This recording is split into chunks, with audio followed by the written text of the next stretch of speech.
Hello. We will look now at the idea of applied arts, the category applied arts. Let us first try to understand what is applied arts. Applied arts is something where you apply the sensibilities of art to the everyday practice, right? The application of art, right?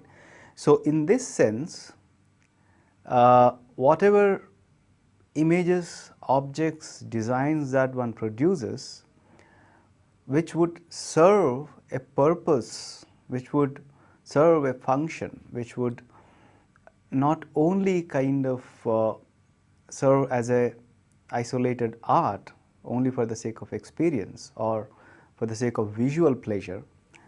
Applied arts are the application of design and decoration to everyday objects to make them aesthetically pleasing. So, you have function, but at the same time the objects that are used every day, right, the functional objects, but they are made to look aesthetically pleasing, where you need application of artistic sensibilities, right. So, you can actually very well make a table or an object of use, everyday use, but when will it becomes aesthetically pleasing? When will a particular object becomes attractive, or a particular dress becomes attractive, or a particular house becomes attractive? When you actually apply certain aesthetic sensibilities, when you apply certain artistic sensibilities in designing that, then you are applying art. So, those practices are part of the category called applied arts. Okay. The term is applied in distinction to fine arts, where fine arts is only for not function, but for the visual pleasure, right, or the pleasure of the senses, not the function, but the pleasure of the senses, visual, sensual, different kinds of pleasure of the senses.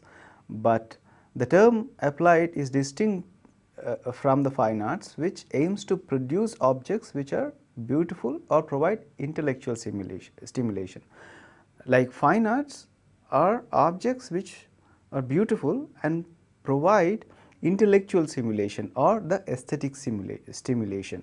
But when it comes to applied arts or the objects of applied arts, it has a combination of visual pleasure, but also the functional utility. So, this is broadly a sort of idea of applied arts.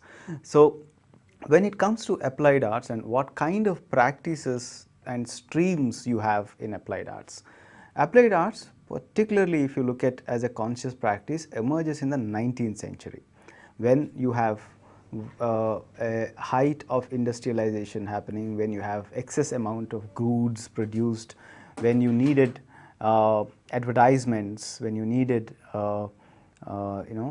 publicity of the goods that are produced, the objects that are produced, but before the publicity, where commercial art comes, but before that you have different practices, specialized in the 19th century, and that continues even more into the 20th century, right. For example, the industrial design. Before, industries produced objects on their own, like with basic design, without implementing, without consciously employing any artistic sort of a employment, right. So, in the mid 19th century to late 19th century, you have artists consciously started designing, or you have design schools being established in the mid 19th century to train designers who would design objects for the industrial reproduction. Remember, when it comes to industrial production, your design should be in such a way where it can be produced in hundreds in numbers, right, or thousands of numbers. It cannot be one particular piece, So, unlike art object, where art object, a sculpture, painting, or a particular tapestry would be only one piece. Okay. But when it comes to industrial design, you need to design a particular chair or a particular vase or a kettle or any object that needs to be designed in such a way that it can be produced in mass, which is why it is called mass production, right. So, that is industrial design. Another is graphic design. So, graphic design is part of the publicity practices, right. So, you need to create interesting imagery, visual imagery, which will talk about the objects that are to be sold, right. So, it is a practice which employs certain, again, visual creative sensibilities, where you need to attract the attention of the people, so that the people will show interest in buying a particular product, right. So, graphic design is closely related to the industrial goods or closely related to the market. So, graphic design basically is used for marketing, as well as graphic design is used for other purposes also, that we will see in the commercial art section little later. So, another aspect of this applied design or applied art is fashion design, and we are very well aware of the practice of fashion design. So, you can very well wear something that which is functional, but you choose to wear something that which is very good looking, because that is a part of the larger design practice, that is part of your own taste. So, in all these practices, taste becomes very important. When it comes to design, it is the taste of the person who is designing related to the taste of the production and the taste of the consumer, the person who is buying something, right. So, fashion design is also part of the, it can be called as one of the applied art practices.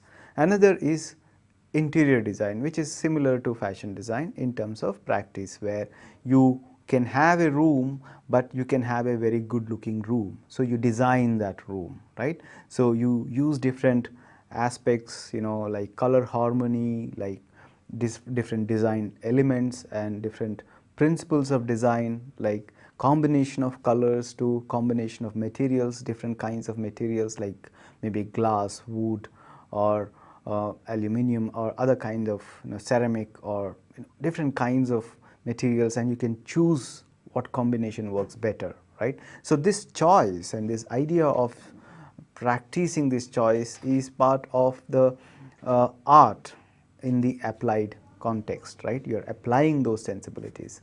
Another important category is decorative arts. Decorative arts is actually something that which is very old. When you look at the history of culture and history of art, and if you look at the material culture of any civilization, you take the European civilization and different contexts within that, or you take the South Asian civilization, you take any civilization or any geography where culture existed in some time, you will see that there were objects produced, objects produced which use a lot of decoration, which use a lot of local materials, which are produced with certain kind of a tradition of decorative practice, right. I will give you one example. Let us say Bidri is one example, right. Bidri is something that existed for a long time now, right. It is not a modern material, or it is not a modern object making process, right.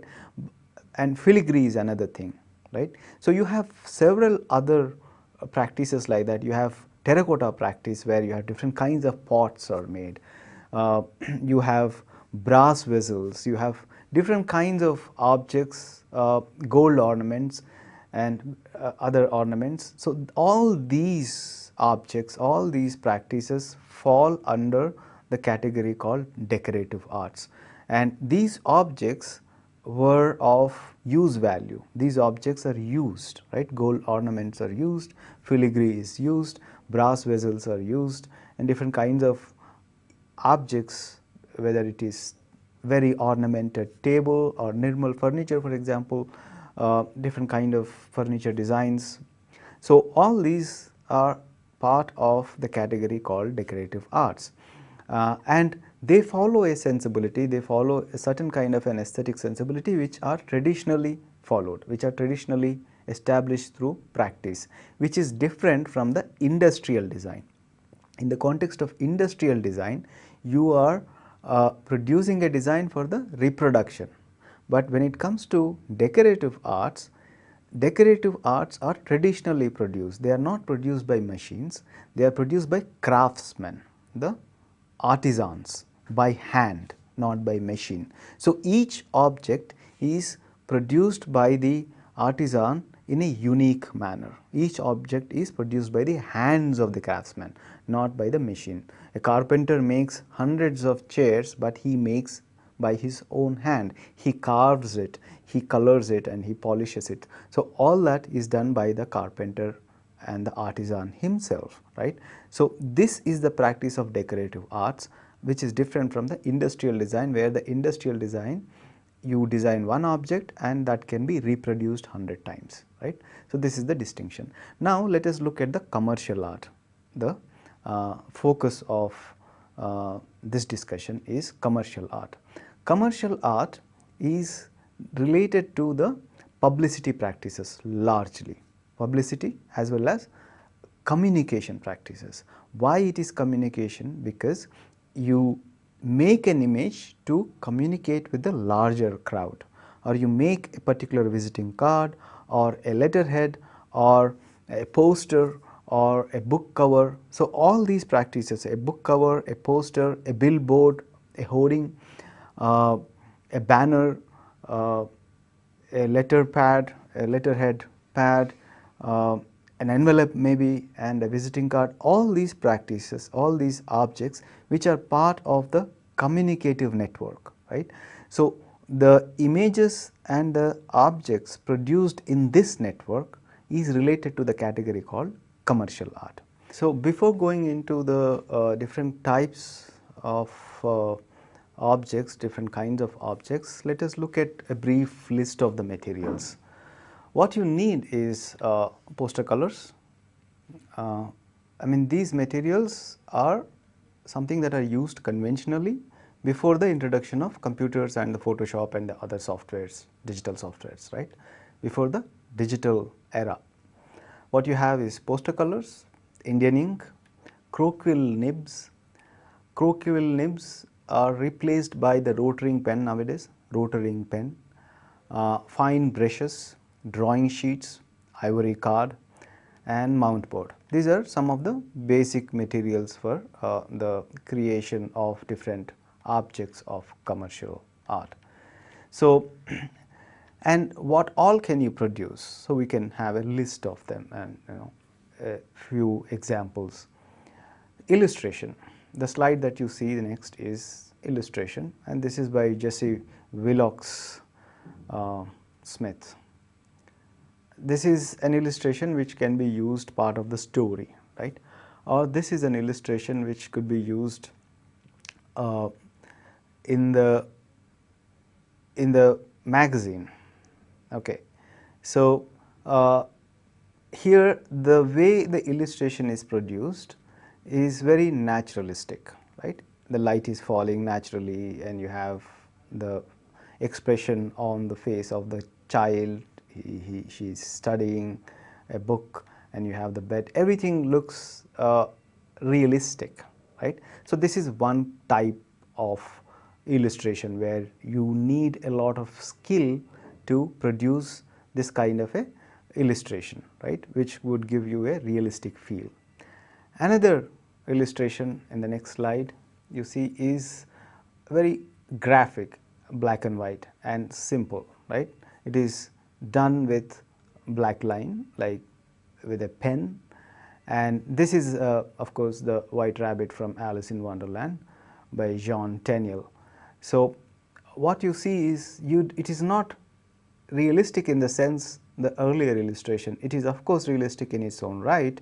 You have a sense of rabbit, you have a sense of ambience and all, but here the degree of realism is different, and it is more a sort of a graphic sort of an illustration rather than a painterly sort of an illustration.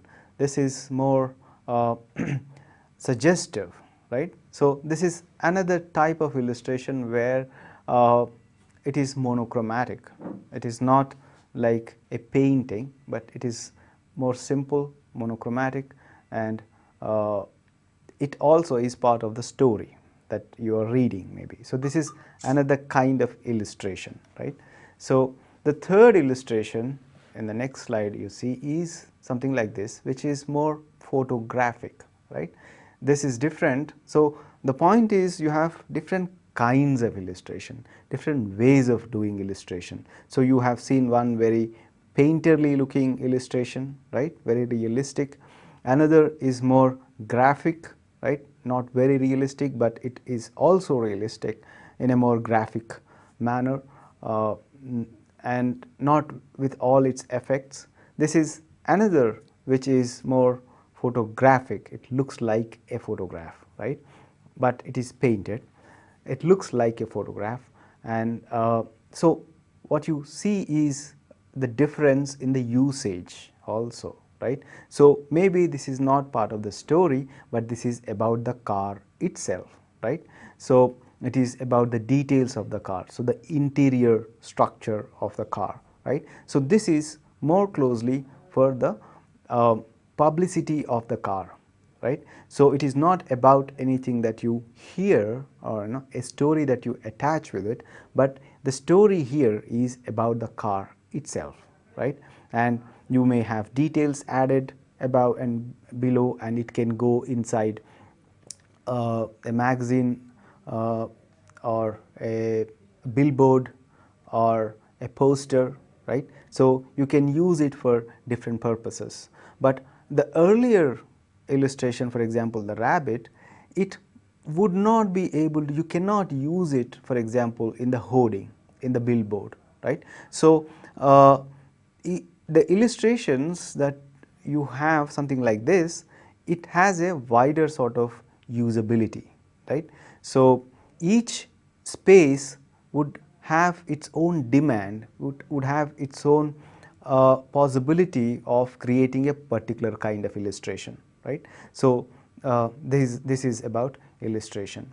And moving on to the next category is graphic symbols, right. So we come across every day such symbols, right, from Wi-Fi to cell tower symbol to someone like handicap sitting to petrol bunk to you have all these symbols here, and various other symbols like this. And for toilets you have male, female, you have hospital, you have restaurant, parking, no parking, left turn, right turn, all these, like every day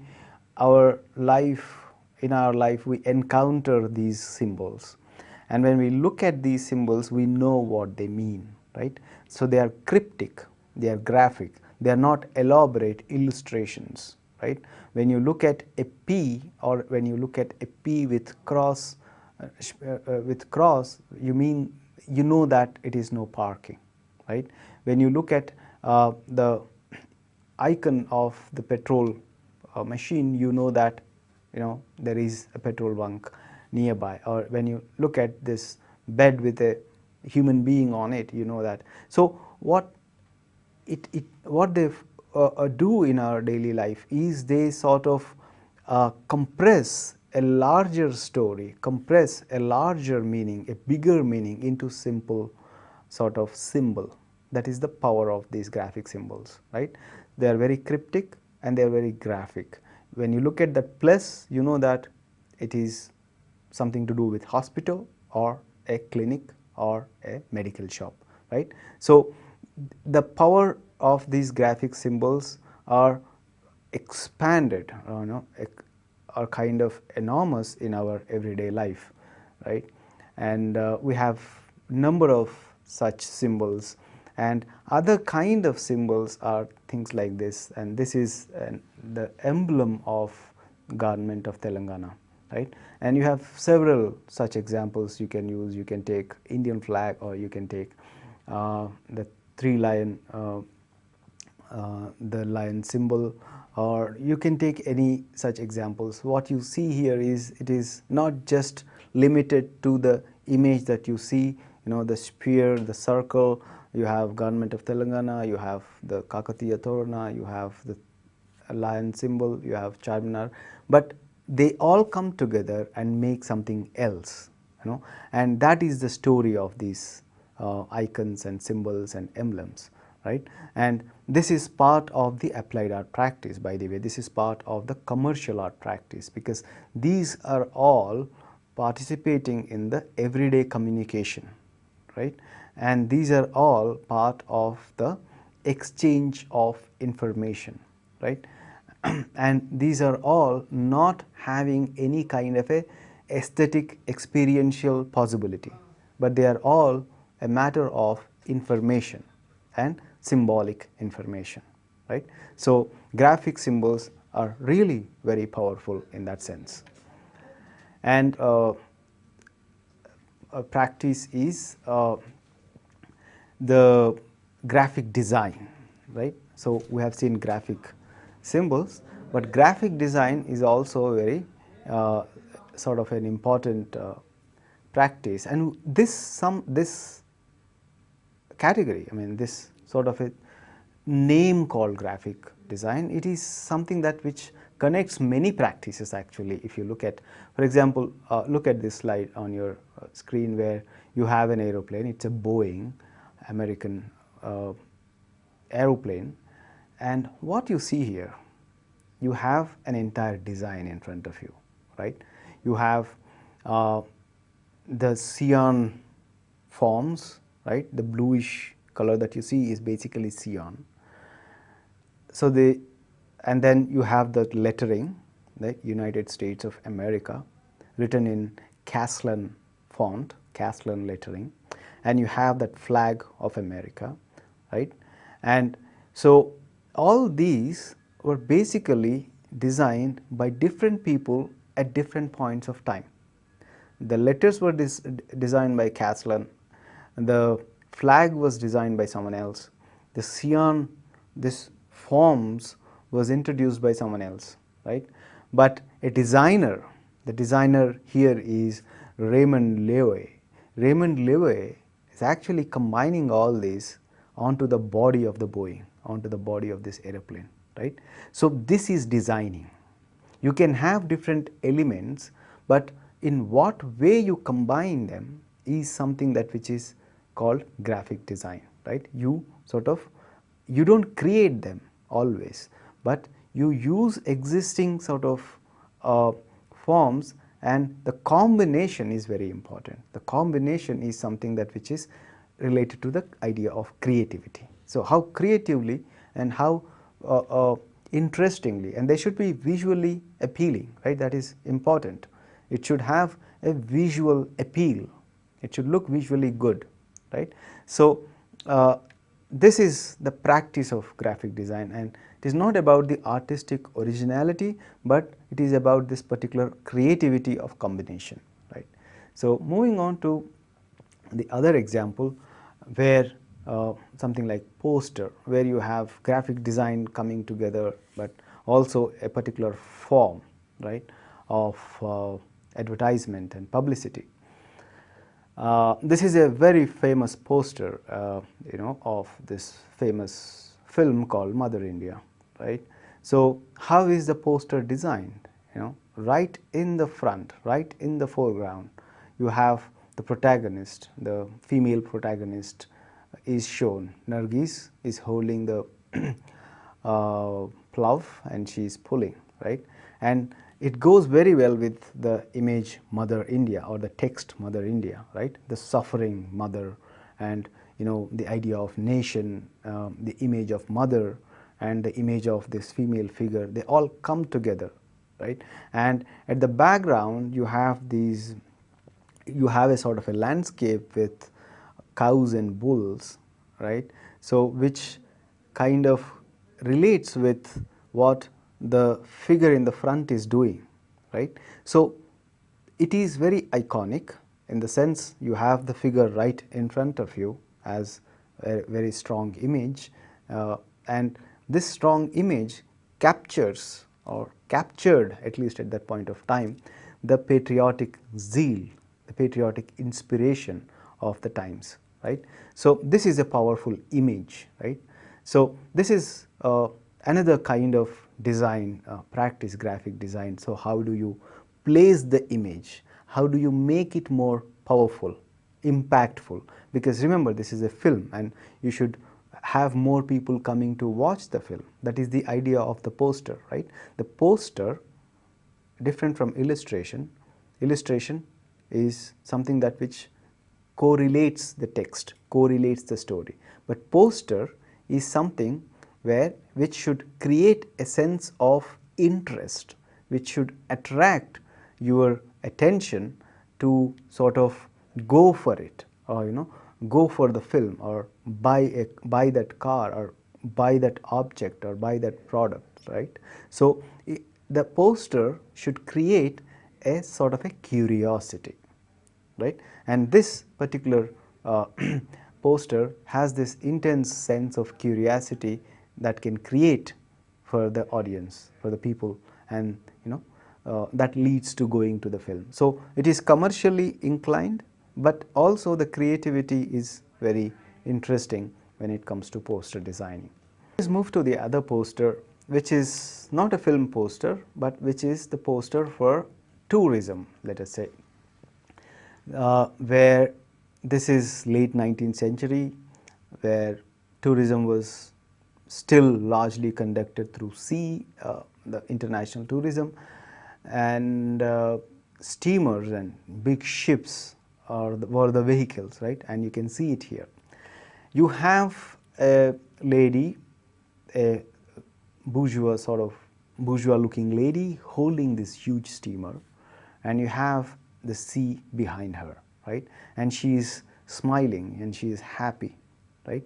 So this poster is about the celebration of journey, celebration of travel, right, you can see that, and it is also about the luxury of that celebration, right, and you have the flags at the back which sort of tell you about the place that you belong to and the place that you are going to, right. So this is again creating this sense of curiosity, this sense of desire inside you, right. So the publicity material or the publicity practice deals with the creation of desire or the expansion of desire, right.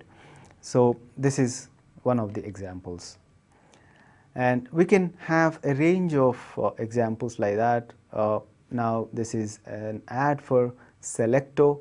It's a drink, it's a champagne, and you have Selecto on a tablecloth, and then Selecto written as an epic, as a sort of a very attractive text, right. So Selecto itself is making the box, right, it is full, and it can be a poster, it can be a magazine page advertisement, so you can use it for several purposes, but also you can see illustration here. The idea of illustration is also here when you look at the bottle and the combination of the text and the bottle and the flat background, so you don't have anything excess, but you have only this bottle, you just consume, you don't need to think about beyond that. So these goods basically, unlike travel, unlike let us say the Mother India poster, you have these consumption goods, the consumable goods are really cryptic, really focused, really you don't have anything beyond it, so that kind of an effect. So this is another example, Orange Crush, a drink, right. So you have two designs of it, and the bottle looks orange, and you have the text that is written on it, right. So the design has changed through time, and it is used for different purposes. you have on the left, it is basically a door handle, you can push the door, and on the right side it is basically a barometer. Okay, so you can use it in your house or somewhere, but it is not the actual bottle, but it is barometer which is attached to this bottle of the crush, crush bottle.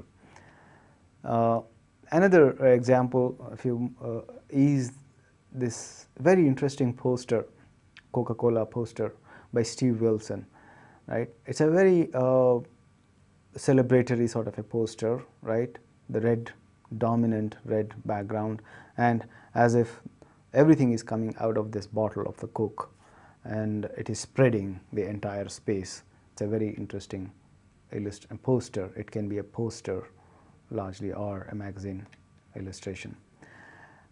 So apart from these, another important area of publicity practice, the applied art practice happens in commercial art sector, is the magazine cover designs and book cover designs. But this is an example. The New Yorker was a magazine, and this is an example from 1934.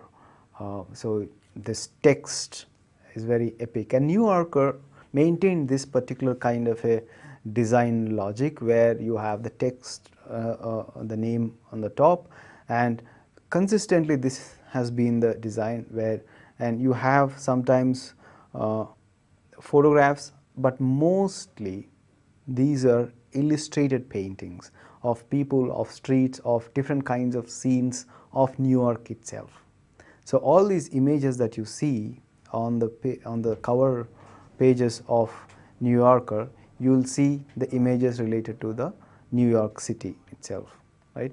This is another example, the Art and Industry magazine cover, two different covers.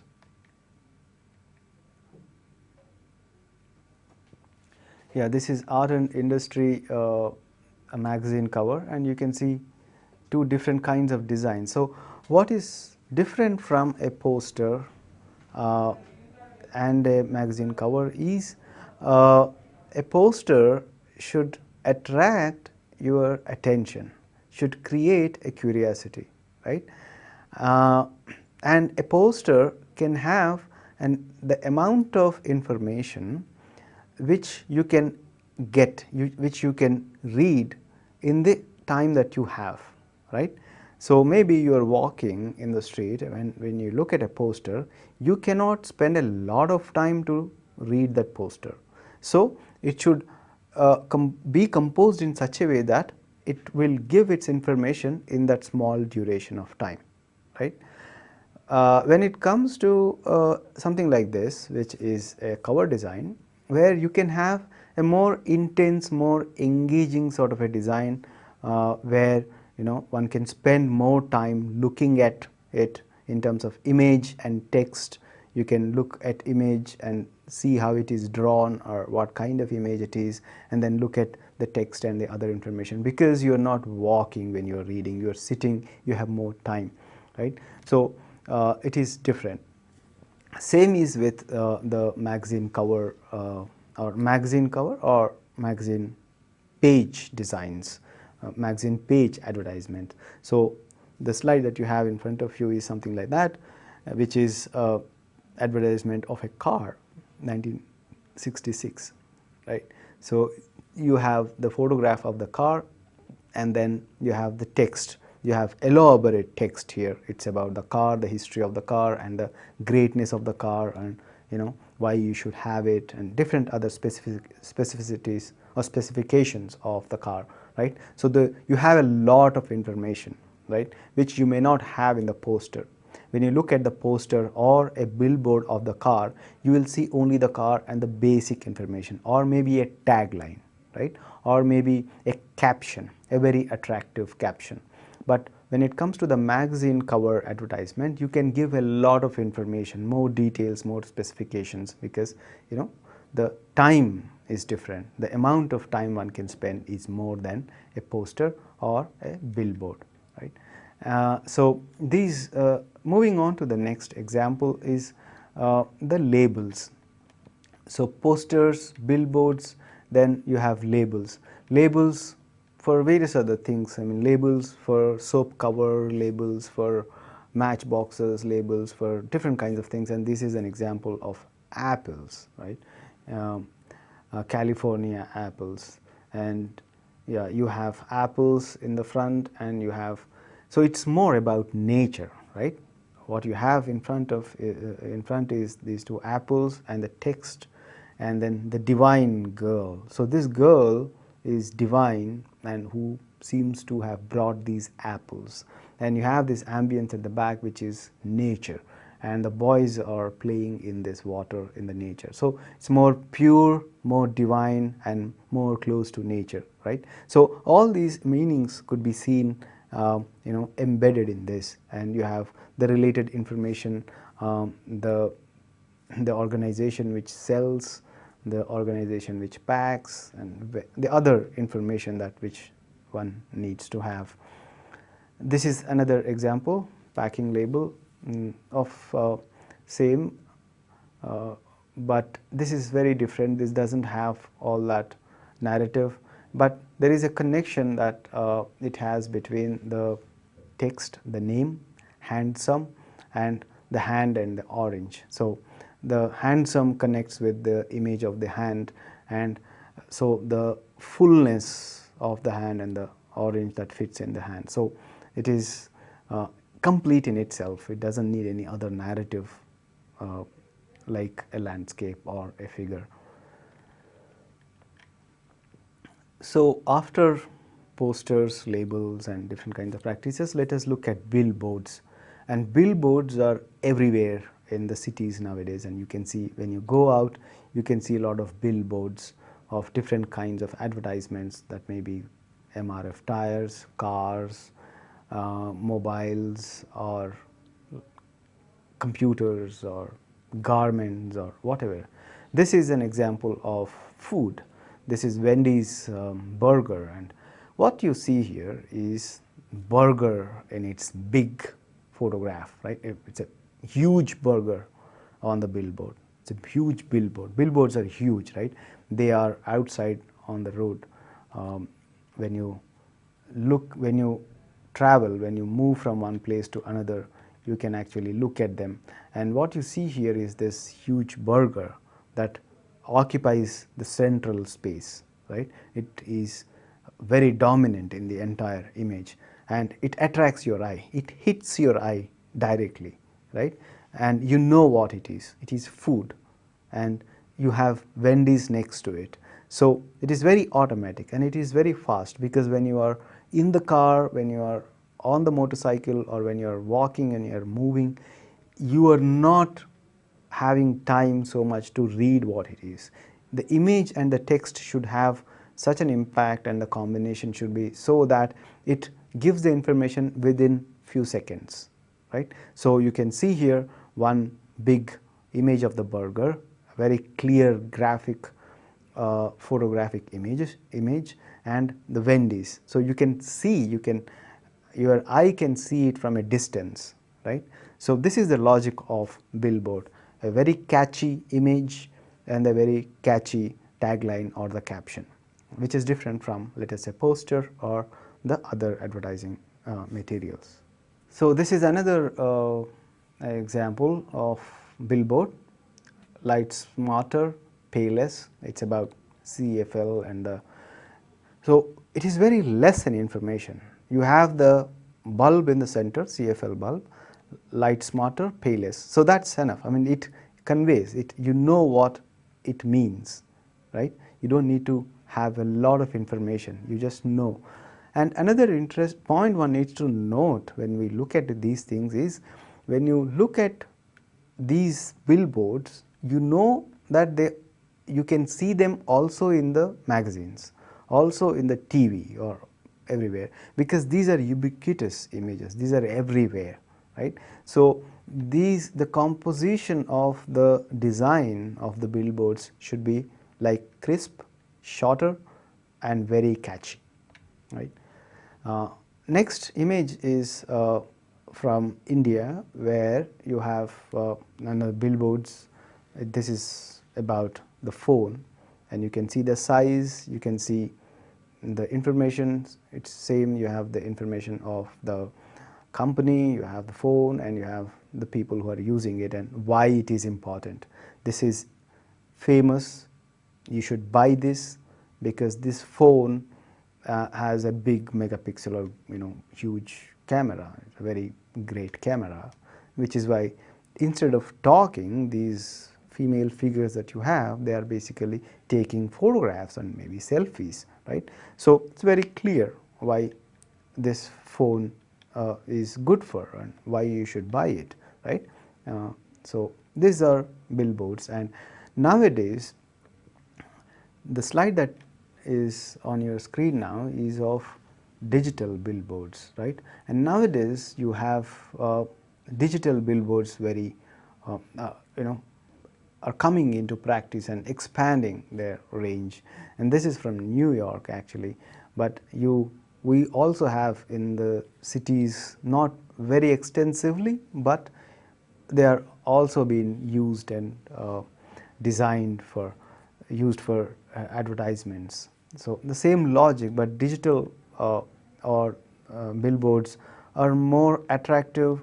They have a more crispier, more sharper image intensity, in the sense the more than the text and the information, it is the image that occupies a lot of space. So that is, I think, that is what we can see in the digital billboards. The image becomes more crispier, more attractive, and more sharper. Moving on to the next category, that is letterheads. Letterheads, as you can see on the screen, these are basic things for office purpose, for different kinds of usages, but for commercial purpose, for institutes. So these are two different kinds of designing letterheads. The left side is a university, so which is why the design is very simple and more formal, and left side is a sort of a commercial institute, which is why you can experiment with the kind of freedom that you have. And the other example is this, where you have the letterhead and the combination visiting card to that. So you can design different things like a visiting card, a letterhead, and an envelope, and maybe different other stationery material in one particular design, right? As like here you have the visiting card and the letterhead share the design sensibility. So you can have a design that connects all different kinds of objects within the stationery, right? So this is one way of designing. And in the commercial art sector, the letters and the text is very important.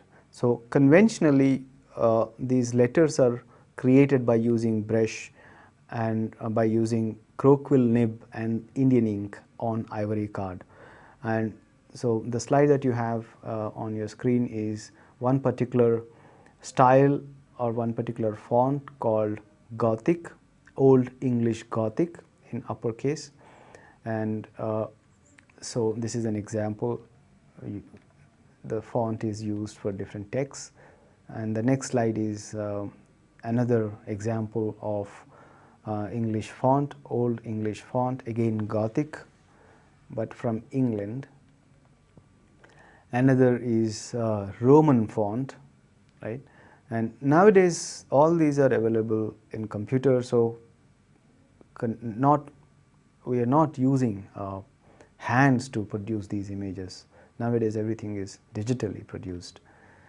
So after a brief view of the fonts, we look at geometric design. Geometric design is used for different purposes. You have different kinds of geometric design where you have a repetitive pattern design that you have on the left, and you can have the same pattern design manipulated in size that you have on the left, but the continuous repetitive pattern design on the right. right.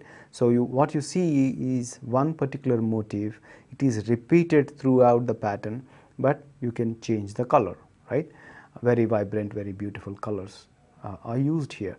And on the left you have one particular motif, but that motif is repeated with varying dimensions, with varying sizes. The sizes change. So two different kinds of geometric pattern. Geometric pattern can be used for backgrounds, for fashion, for clothes, for wallpaper, for different purposes, and for envelopes maybe. And so we have seen these two different kinds of geometric design. One is the repetition of the same motif, another is the repetition of the same motif but with varying dimensions. The next slide is about the random geometric design, and the random geometric design is you don't repeat it samely, but you sort of repeat a motif and you sort of use it in a random manner, right, without a particular method of repetition. So this is an example of that random geometric design. Another interesting category, a subcategory or practice is creative geometric design, which is different from the pattern design, right. So this is the example where it is the geometric form that is used, geometric shape, but they are placed in such a way that it creates a very interesting design, a very interesting image. It is very unconventional in look, it is not like pattern design, but it creates a more abstract sort of a sense, abstract sort of a image. Another category in this design is creative design, and creative design is something that which is newly categorized in one way, because creativity is something that cuts across all these practices.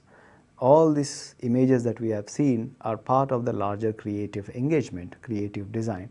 But anyway, creative design is something where you combine different things to create a very effective, impressive visual image, right. So this is an example of creative design where you have bulbs used here, and one bulb shows that the glow of creativity. So you have different kinds of things happening, and you have different meanings, and you can use different sort of objects and their own associated meanings, and the combination would create another kind of a narrative.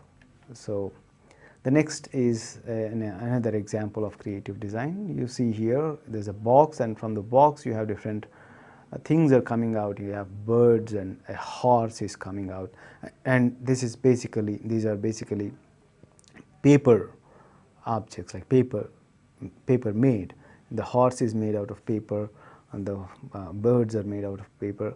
Maybe this is about a particular craft, the paper craft, paper molding craft, and it is designed for their advertisement. So this could be that. And the last but one slide is this, where the curd, it's a very interesting design. The curd is placed in this particular sort of a bowl. The bowl is looks like an open strawberry, right. It is not strawberry, but it is a bowl made out of particular material which looks like strawberry. So this is an advertisement about yogurt, but flavored yogurt. So you can have different flavors like strawberry flavor, orange, apple, and different flavors. And here this is one flavor which is strawberry, and in that curd is placed, and it's a very interesting sort of a design which captures your imagination, right. This is the last slide, which is not about commercial design, but it is definitely linked to the idea of design. This is interior design, where you can see how the stairs are constructed, and it is as if it is very naturally going into that circle in the center, and the stairs are created with different material. The material looks like wood, and they appear as if these wood roots are going directly into this circle as if the circle is sucking it in. It's a very interesting sort of a design. So it is also creative. So the point of this image is this is also creative. So the design exercise itself is very creative. So when it comes to the notion of applied arts has different sort of functions for different purposes, but what we have seen today is the different practices of the commercial art itself. Commercial art largely is part of the publicity practice and the communicative practice. So when you look at these images are basically were not about or not limited to the visual enthusiasm or visual interest, but that visual interest is combined with the functional requirement, right. So this is very important to keep in mind, and you have different categories of practice to fulfill that functional purpose. Thank you.